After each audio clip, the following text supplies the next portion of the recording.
ان الحمد للہ والصلاۃ والسلام علی رسول اللہ اعوذ باللہ من الشیطان الرجیم بسم اللہ الرحمن الرحیم قال اللہ تعالی فی سورۃ البقرہ یا ایہا الذین آمنوا کتب علیکم الصیام کما کتب علی الذین من قبلکم لعلکم تتقون۔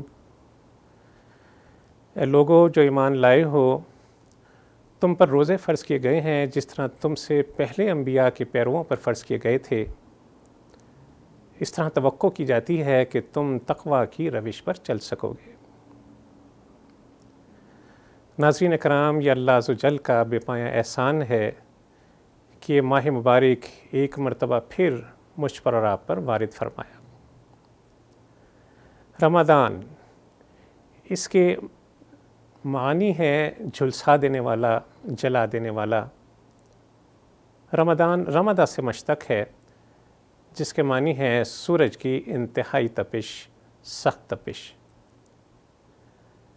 رمضان رمضا کا مصدر ہے، اس کے لغوی معنی ہے دھوپ سے تپتی ہوئی زمین یا دھوپ سے تپتی ہوئی ریت۔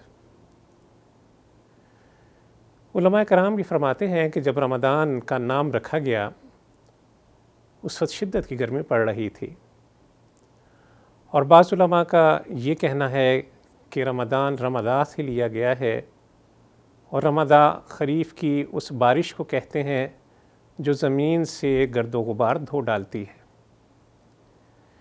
اسی طرح رمضان المبارک امت محمدیہ کے گناہ دھو ڈالتا ہے اور ان کے دلوں کو طہارت عطا کرتا ہے۔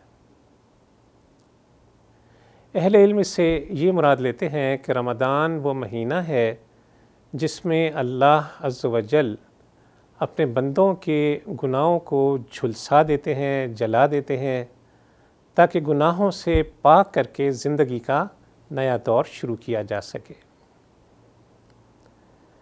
عربی میں روزہ کو صوم کہتے ہیں، اور صوم کے لغوی معنی ہے روکے رکھنا۔ مراد ہے نفس کو قابو میں رکھنے کی کوشش کرنا۔ اسی لیے روزہ ایک ایسی عبادت ہے جو دوسرے مذاہب، دوسری قوموں میں، دوسری ملتوں میں دین کا بڑا اہم رکن رہا ہے۔ روزے کا بڑا مقصد نفس کا تزکیہ کرنا ہے، باطن کو پاک کرنا ہے، اور اخلاق اور کردار کی اصلاح کرنا ہے۔ اللہ عز و جل سے دعا ہے کہ وہ ہمیں رمضان المبارک کی تمام برکات و فیوز سے مستفید فرمائے۔ وصلی اللہ تعالی علی خیر خلقہ محمد وعلی آلہ وصحبہ وسلم۔